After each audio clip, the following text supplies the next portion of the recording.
Hey, this is Michael J. with This Old Car. You know, this car cost more than a Cadillac, and most people didn't buy it.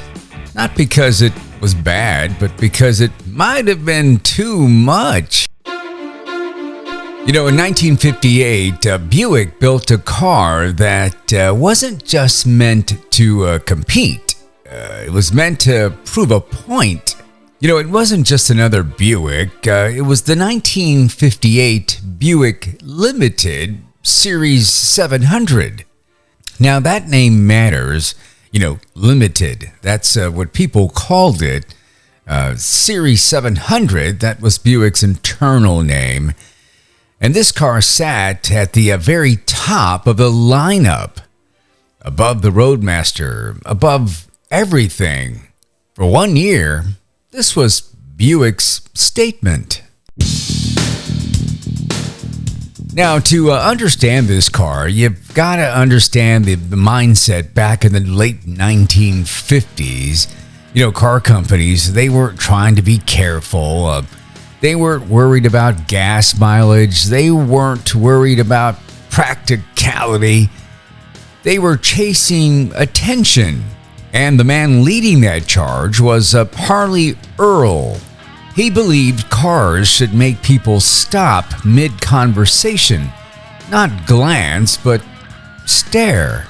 And when Buick followed that thinking, they didn't hold back. The front of this car looked like it was made out of jewelry. The grille alone had over 100 chrome quarters, each one catching light, like it was trying to outshine the sun. They even gave it a name, Fashion Air Dynastar.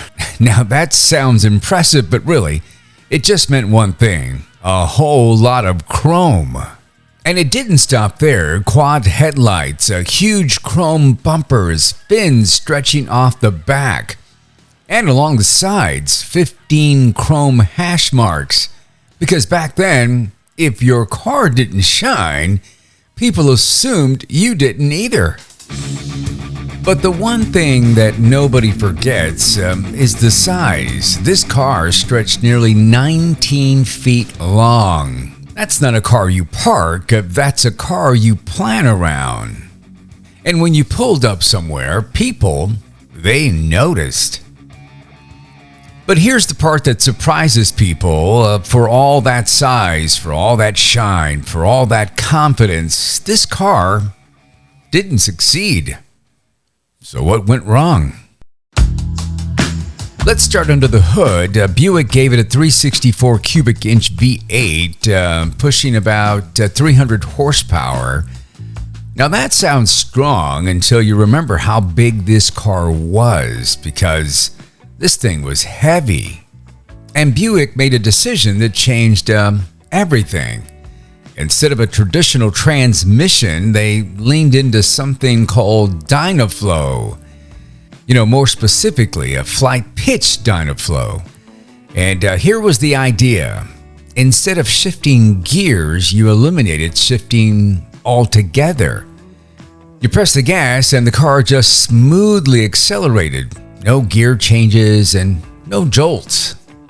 And at first, it felt smooth, refined, almost futuristic. But then something started happening.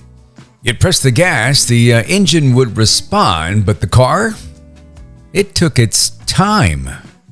And people started calling it Dynaslow. But here's the thing, speed wasn't everything back then. Comfort mattered more, and this car delivered that.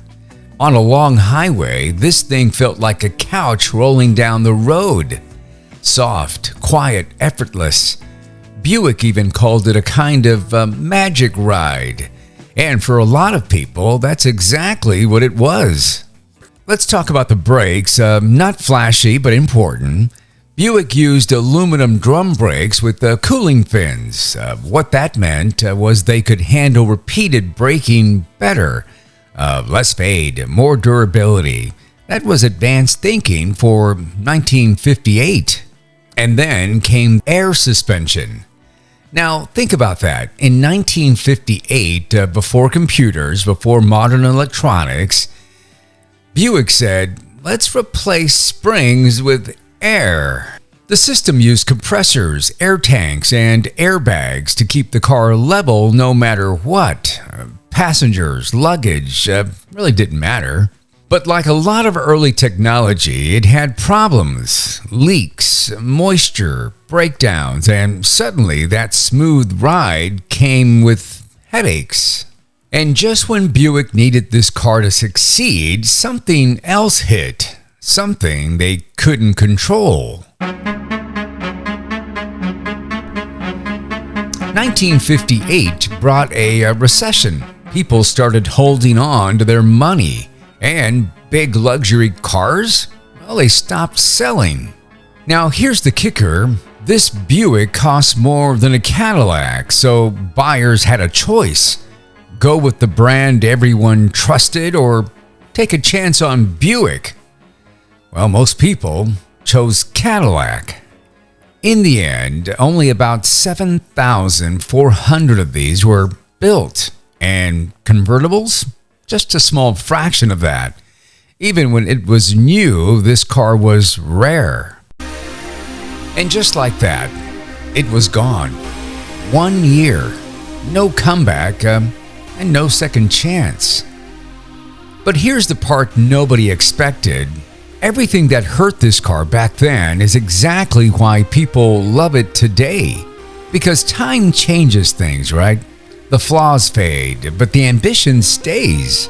Today, these cars bring in six figures, sometimes more, because collectors don't just see a car, they see a story. A story about time when car companies weren't afraid to take risks, to build something bold, to go too far. And when you remember when cars looked like this, felt like this, and made you proud just to own one, then you already know. They don't build them like this anymore. Hey, that wraps it up on the 1958 Buick Limited Series 700. If you know of somebody who owns one, or if you own one, shame on you, man. I've never seen one in my entire life. I've heard about them, here and there, kind of read about them. But the 1958 Buick Limited, it competed with Cadillac, but for 1 year only, didn't make it. People chose Cadillac. Nice looking car though. Hey, if you liked the video, hit that like button and subscribe to my channel. It really helps me out. It's free. Just click the button right down below. This is Michael J with This Old Car. We will catch you again next weekend.